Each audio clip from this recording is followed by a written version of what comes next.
Group 1. My name is Joanna Lisa S. Monte. System software, operating system, other system software. System software, the power behind the power. As we mentioned in chapter 1, software or programs consist of all the electronic instruction that tell the computer how to perform a task. These instructions come from a software developer in a form, such as a DC or DVD, USB drive, or an internet download that will be accepted by the computer. Like computer or laptops, we can see the software or programs na binubuo ng lahat ng mga electronic. Ito ay nagmula sa isang developer ng software tulad ng DC, DVD, USB, or kahit sa pag-download ng internet. Example, USB, the operating system is to manage the hardware and create sa pagitan ng hardware at ginagamit.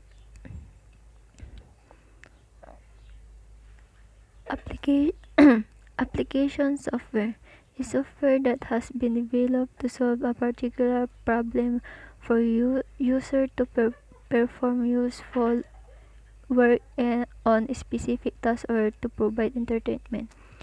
Ito daw po ay nagbibigay tulong sa atin para mapabilis natin ang isang gawain natin, at ito din daw ay para aliwin tayo na gumawa ng isang bagay tulad ng textbook, play games, listen to music, or browse the web. System software enables the application software to interact with the computers and help the computer manage its internal and external resources. We interact mainly with the application software, which interact with the system software, which control the hardware. Ito ay dinisenyo para magbigay ng isang platform sa labas o sa loob man ng computer para daw po sa iba pang system software ng computer po.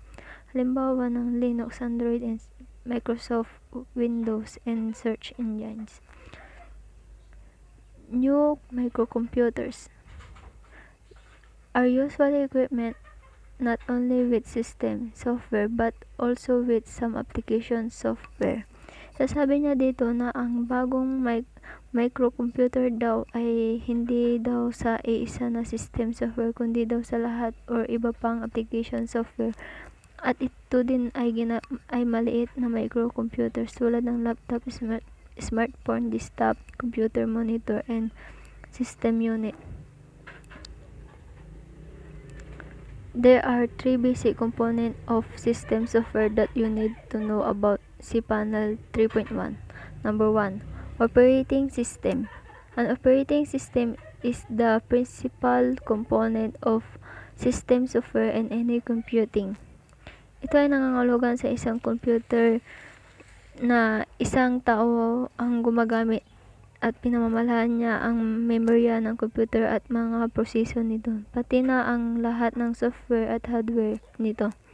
Example of operating system is Windows, Apple, and Linux. Devices. Number 2. Devices drivers help the computer control peripheral device. Siya daw yung tumutulong sa computer para ito ay makontrol natin ang peripheral device sa paligid. Number 3. Utility program. Utility program are generally used to support, enhance, or expand existing program in a computer system. For me, example, using the Microsoft because Microsoft helped me to do of many things, and talagang makakatulong ito sa mga mag-aaral sa kolehiyo tulad ko at sa paggawa ng thesis at mga presentation on my report, at pwede sa presentation sa programa sa school like that.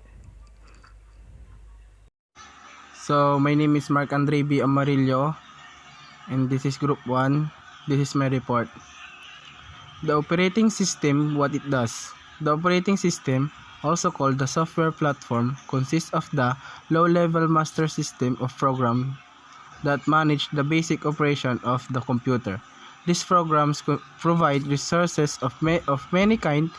In particular, they handle the control and use of hardware resources including disk space, memory, CPU, time allocation, and peripheral devices. Every general purpose computer must have an operating system to run other programs.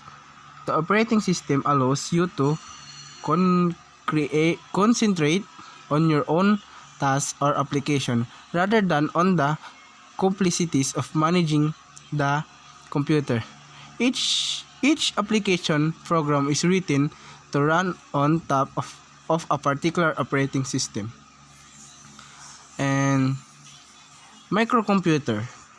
Microcomputer users are readily experience the aggravation of such incompatibility when they are acquire a new use microcomputer, though they get an Apple Macintosh with Macintosh system software, which won't always run PC programs, or do they get a PC, such as Dell or Hewlett Packard, which won't run Macintosh programs. Before we try to sort out these perplexities, we should have an idea of what operating system do we consider. Example, booting, CPU management, file management, task management, security management. Booting. The word of the operating system begins as soon as you turn on or boot the computer. Booting is the process of loading an operating system into a computer's main memory. Then the boot program obtains the operating system, usually from the hard disk, and loads it into the computer's main memory, where it remains until you turn the computer off. For me, booting is the process of starting computer.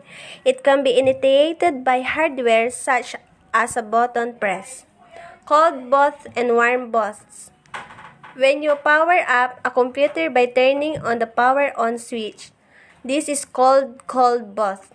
If your computer is already on and you start it, this is called a warm boot or a warm start. Cold booting is the process of starting a computer from stuck down or a powerless. Warm booting is the process of restarting a computer that is already or without completely turning the computer off. The boot this normally. Your computer would boot from the hard drive, but if the drive is damaged, you can use a disk called the boot disk to start up your computer.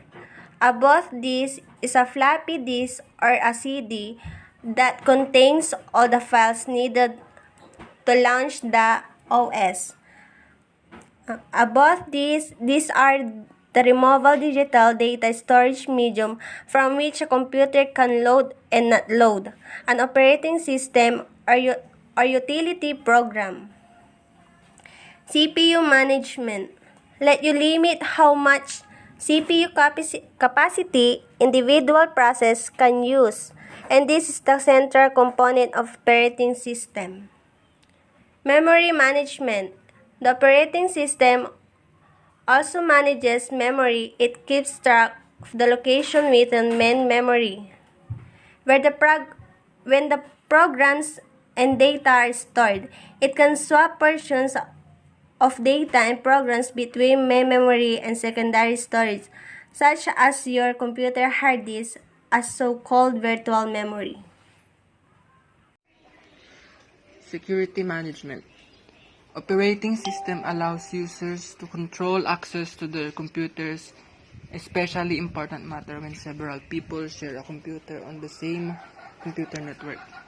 So, ang security management is isa siyang security management function of an operating system helps in implementing mechanisms that secure and protect the computer system internally as well as externally. So, ang security management, ang pinaka-function niya is i-secure at protektahan ang ating computer system internally at saka externally. So, ang internally security system is isa siyang it can be defined as a current or former employee, contractor, or other business partner with access to the organization. At ang external security naman is it deals with attacks from outside of your machine. Ang mga example nito is malware, phishing, and ransomware. Ang main objective ng mga cyber criminals is to attain the credentials of an employee or admin and then move through the network with complete access to everything. Pwede mo siyang i-prevent if you keep track of your employee access and change them accordingly and frequently. Next one is the device drivers running peripheral hardware. Device drivers are specialized software programs that allow input and output devices to communicate with the rest of the computer system. Many basic device drivers come with the system software when you buy a computer, and the system software will guide you through choosing and installing the necessary drivers. If, however, you buy a new peripheral device such as mouse, a scanner, or printer, the package will include a device driver for the device. So, ang device driver is more commonly known as a driver. A device driver or hardware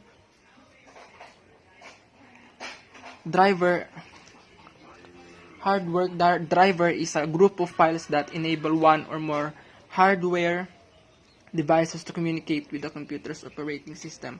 Without drivers, the computer could not send and receive data correctly to hardwares during such as printers.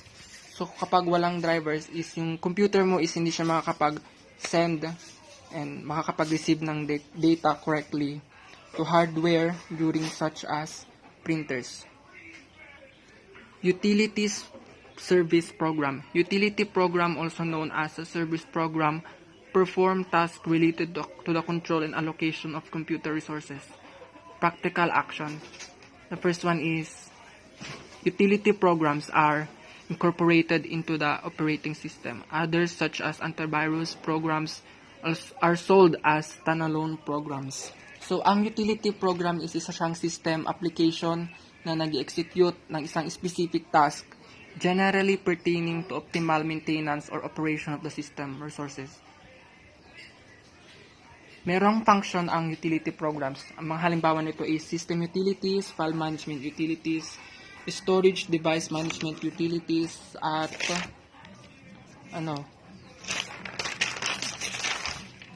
miscellaneous utilities. So ang system utilities is ang example nito is memory manager,